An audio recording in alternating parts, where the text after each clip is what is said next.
You know when you've betrayed yourself, even if no one else does. That moment you said yes when everything in you screamed no. That time you stayed silent when you should have spoken up. That decision you made because it was easy, not because it was right. There's a voice inside that witnessed all of it, and that voice is keeping score. The score is your self-respect, and for most men, the number is a lot lower than they want to admit.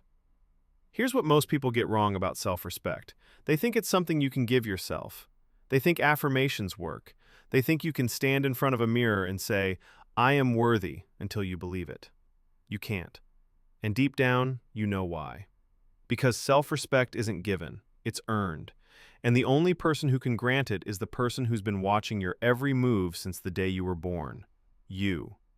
Your own mind keeps a record of every time you kept your word to yourself and every time you broke it.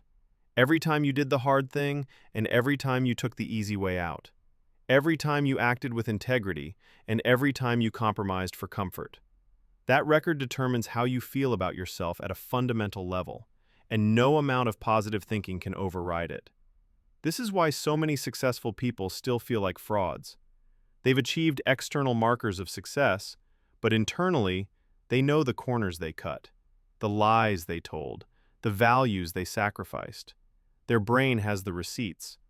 And it's why some people with almost nothing carry themselves with unshakable dignity. They've kept their word to themselves. They've acted according to their values, even when it cost them.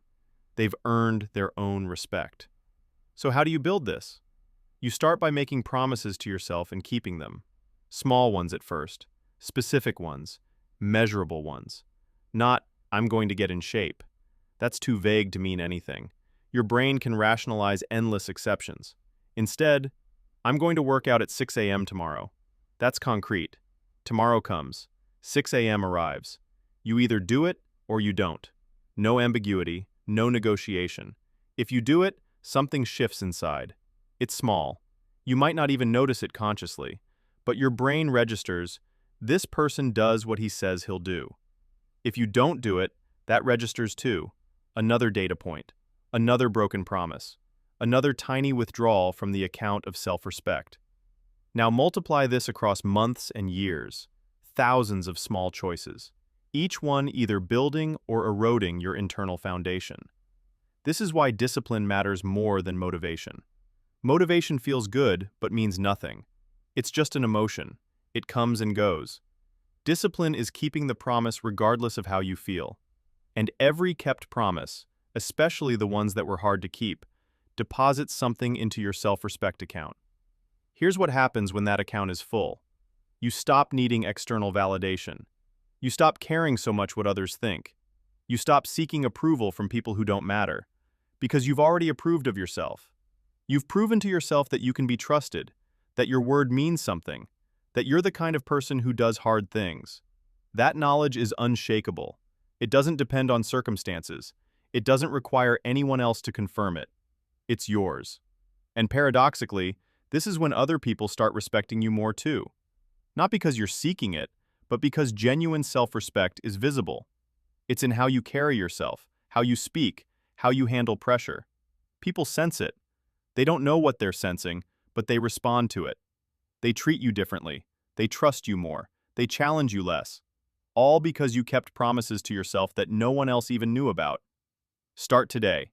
Make one promise. Something you can do in the next 24 hours. Something challenging enough to matter, but achievable enough to accomplish. Then keep it, no matter what. Not because there are consequences, not because anyone is watching, but because you said you would, and you're the kind of person whose word means something. Tomorrow, do it again. This is how you rebuild trust with yourself, the same way you'd rebuild trust with anyone else. Consistent action over time.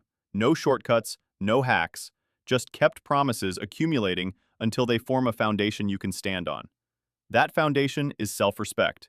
And everything you want in life is easier to build once you have it.